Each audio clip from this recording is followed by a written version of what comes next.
Hi to everyone, welcome back to another video session on production and cost chapter. So, in the last video, we tried to understand to the point called short-run cost.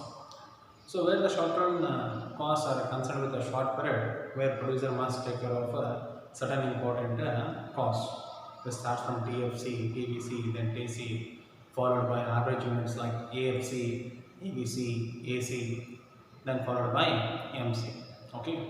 So the point of understanding here is when producers start a production process with all the inputs, which includes both fixed factor as well as a variable factor. In the short run, he has a limited time to change certain factors as variable and certain factors as a fixed. You don't have that much of sufficient time to change all the factors into variable. So when it comes to the long term, long period, then if a sufficient time is given to the producer, he'll not only change the variable factors in his favor, even it will change a fixed factor into his favor. Then that is called long run production. When it comes to the long run production, we are concerned with the long run cost, because in the long run a producer has to meet those kind of a cost where he can turn in his favor. For that purpose, so he must take care of long run cost. And long run cost, there are two are there. How many are there? Two are there. So first one that is called long run average cost. Second one is about long run marginal cost. Why it is not possible to get the n number of costs in the long run? As in case of short run, there are more than 7 types of costs a producer must take care of it. But when it comes to the long run, in the long run cost, a producer must consider with only 2 types of cost: long run average cost, then long run marginal cost. The story is very simple. Producer, when it comes to the long period, okay, long term process, he'll turn all the factors into variable factors, and there is no difference between fixed factor and a variable factor. He has to change all the factors into variable. There is no differentiation between fixed factor and the variable factor. All the factors become a variable. It means all those factors can be changed according to the production process. No need of fixing only this much of land, this much of labor. Likewise, he can change all the factors according to his need in the long term. When we change all the factors into variable, even there is no difference between fixed factor and a variable factor. When there is no difference between fixed and variable factor, even there is no differences between fixed cost and variable cost. Okay, the cost which is concerned with the factor is called cost. Okay, if it is based on fixed, then that is called fixed cost, TFC. If it is based on variable factors cost, then that is called variable cost. When all the factors become variable, then there is the existence of only variable cost. Even there is no difference between TFC and TVC, because both become VC, variable cost. Even there is no difference between AFC and ABC. They become only AC, that is called average cost. So, in the long term, when producers start produces different types of goods in the large scale production, mass production, or economies of scale we can call, and in that case, where there is no differences between TFC and TVC. Okay. When there is no difference between these two, even there is no differences between AFC then ABC. Then there is the existence of only 2 costs are there. That is called AC. Next one MC. AC stands average cost.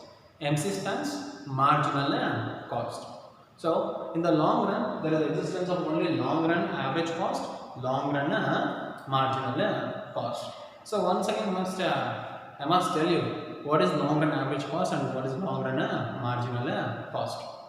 Long run average cost is a cost of per unit of production.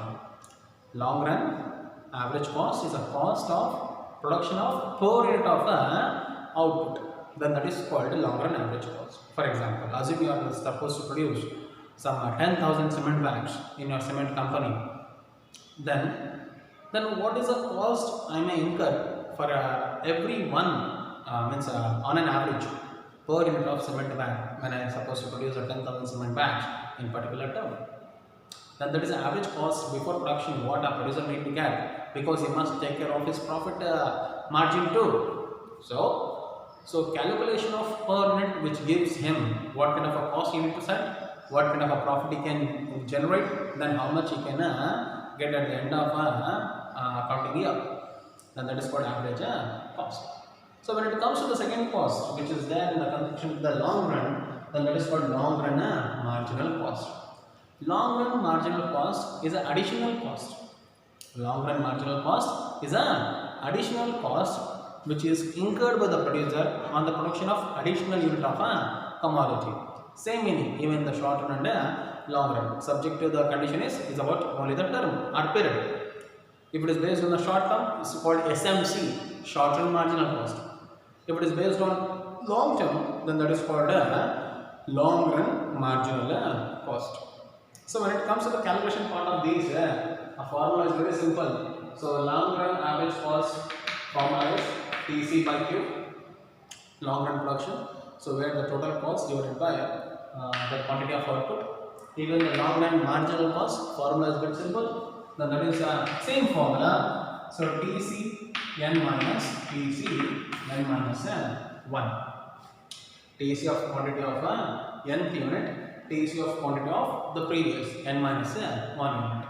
If that is the case, then in the last video we have tried to understand not only the short run cost, not only the formula, even with the calculation as well as with the diagram.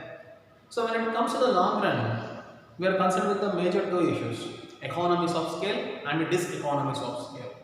Economies of scale stands large scale production or mass production. Due to the large scale production, how producer will get internal benefits as well as external benefits to the production unit. Then that is called economies of scale. When you try to produce at a large quantity in the long term by combining all the factors into variable and variable with all the production units level, in the meantime, a producer must take care of only the variable cost. When it comes to the variable cost, then he'll start bargaining with the main suppliers of the inputs. Okay, then the cost at the large scale when production starts, then the cost of per unit, cost of additional unit will get down. Okay, for example, assume you just went to the market and you tried to get vegetables 1 or 2 kilo. For example, you went to get the tomato 1 kilo, that might be some 40 rupee per kilo. Okay, when you just wanted to buy instead of 1 kilo, if you wanted to get 10 kilo, then when you bargain with the 10 kilo, then the cost per kilo will decrease, not from 40, it may down to either 35 or 36. If you wanted to buy 100 kilo, then again the cost will down.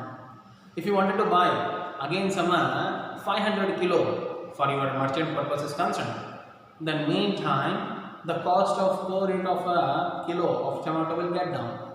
What I want to trying to say, it's very simple.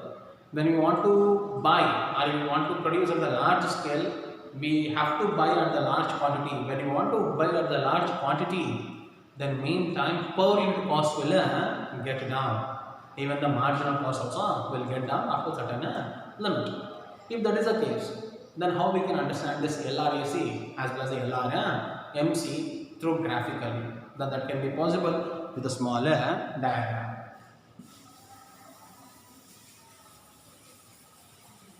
So diagram representation of LRAC, LRMC will be like this. Okay. And here we put a quantity of output, and here cost, that is LAC, LMC, which is also called as LRAC, LRMC. Okay, cost on y axis and here x axis. Due to the large scale of production, you already know the shape of average cost, that will be broad U-shape.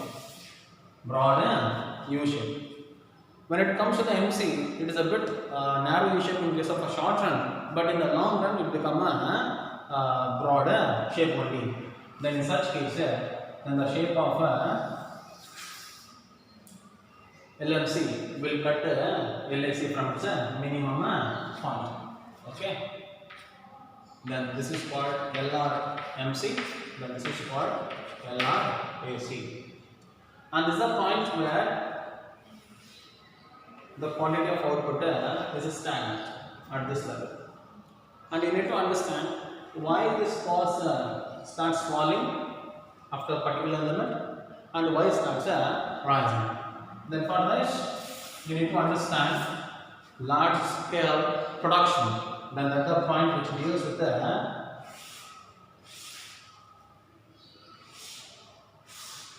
then is a point which is concerned with the long run production, which deals with the three stages. Then that is called increasing returns to scale, okay, constant returns to scale, then diminishing returns to scale. When producers start producing at the larger quantity, he'll bargain with the main suppliers to get all the inputs, raw materials, everything at the larger quantity. When he just wanted to get at the larger quantity, then meantime cost of per unit, cost of additional unit will get down. When the cost reduces, then the output increases. Then this is called increasing returns to scale, where due to the cost fall of per unit and additional unit, then the returns will start rises. Then the third stage of production is called increasing returns to scale. Your output increases not because of the output what we have produced, because of the cost has been downturned. When the cost reduces, output increases. Particular time where the cost remains at the stagnant, it becomes flatter. In such case, at this level of quantity, then the returns will be a constant for certain period. Neither will increase much nor the reverse of it. Then that will be a constant returns to scale, where the output is equivalent to input. You already gone with the other videos where constant returns to scale is a percentage change in output is equal to percentage change in input. Then that is a point where the returns will be a constant level, like transition period. Okay. After this period, then there is a problem. Then that is called diseconomies of scale, like any kind of natural calamities, any kind of government threats, okay, or any kind of beyond the control, like a lockdown or management problem or staff problem or lockdowns or something. When happens, or pandemic issues like, then the firm maintenance will get down. When the maintenance get down, then the cost rises. When the cost rises, output decreases. Then that leads diminishing returns to scale. Are you clear? Then consequently, we can say that when costs fall, output increases. When both are intersect, then both are become flatter. Then at the point where you can call it as a constant return to scale. When cost rises, then the returns will get down. Then that is called diminishing returns to scale. If that is clear, then you at the same time you must understand before the Q1 of quantity due to fall in the per unit of cost. So suppose you assume large scale production which is there in the outside world, okay, within the market, within your world, okay. When you go by out of the world of this mobile, out of the world of your home and all, you will find the realistic world where producer will make n number of circles with the cost figures and the number of personnel, marketing, strategy, distribution, everything. Then finally he'll get down the cost. Okay. So again there is a one combination, least cost factor combination. He'll make a number of magic with all the factors. Anyhow he'll get down the cost. When the cost downfall, production increases. Then before the Q1, as long as cost fall, then the output increases. But you cannot decrease the price than the actual limit. Even to bargain certain goods, certain price will be there, even for the supplier, even for the buyer. Okay, you can buy up to the least bargaining rate. After certain least bargaining rate, you cannot make a bit more bargain with that price, because that is the price where he has actually got. Okay, at that point, after that point, you cannot decrease it. Okay, then he has fixed the price, then there is no place for any of bargaining. Then after that, even if you buy 100 kilo or 200 kilo or n number of larger quantity, because of the quantity of production increases, then per unit cost as well as additional costs will start rises after the long period, not in the short period. It will take place on the long run. Okay, if one or other factor affects either natural or man-made. So when the cost rises, then the producer, the management, has to suffer from the increase in prices. When costs and prices increase in the market, then steeply the firm will suffer from a downfall of profit, downfall of output. Even the output is better, but due to the increase in cost, output proportionately will get down. Then that is called diminishing returns to scale.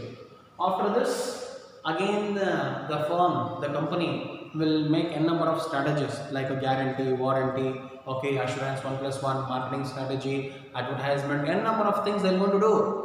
Again the things will come under the increasing returns to scale, again decreasing, then constant.